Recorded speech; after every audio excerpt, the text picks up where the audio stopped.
bunch of New Yorkers. It's how the little things end up making a big difference in your commute. So all this week, we're highlighting the most painful subway to subway transfers. Earlier this week, Jamie asked on Twitter, which transfer do you think is the worst of all?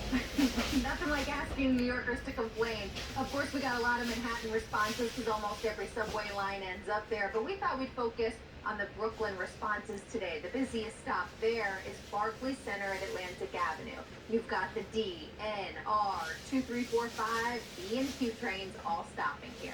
So the transfer people really seem to dislike is getting from the B and Q lines and then getting over to the D, N, and R, or in the other direction, and they say that weekends are particularly bad for that. So when you're transferring from any of the numbered lines, it's not too bad because they're in the middle of the station. But when you're coming from the DNR lines towards the B and Q lines, you got to get ready for a little bit of a hike. So like each one of these, we got the time lapse here to show you what you may well be familiar with this year is your commute. You go through a lengthy tunnel that passes through the numbered lines area, which means there's a lot of traffic going in every direction, and then you walk up another staircase and another path, and there's another flight of stairs, and then you get to the D, N, and the R 432 steps later. Yeah, we caught up with some commuters at the station who expressed their grievances with the transfer.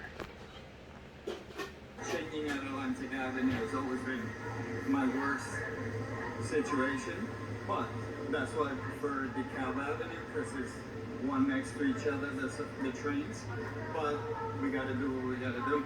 I think I've heard of it before. I take over like 150 stairs one way every day. I don't have a choice, unfortunately, but I'll definitely avoid rush hour if I can.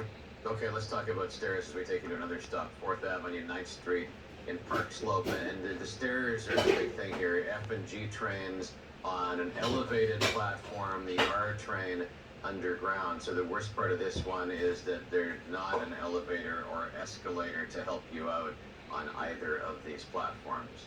So let's say you're transferring to the R train. You have to walk towards the end of the platform, walk up a few flights of stairs that'll bring you to the mezzanine level. From there, you have to climb up 3 more flights of stairs. It'll finally bring you to the elevated F and G platform. At the end of your hike, you would have walked around 170 steps, but about 80 stairs in about 2 minutes.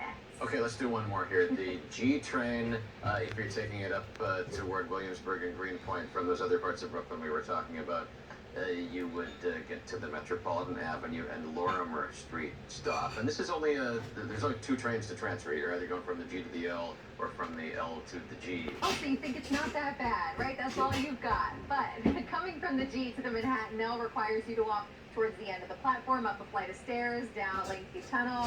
It leads you to a ramp. The ramp brings you up a flight of stairs, downwards to a small narrow tunnel, brings you to 2 more flights of stairs. Are we there yet? Almost.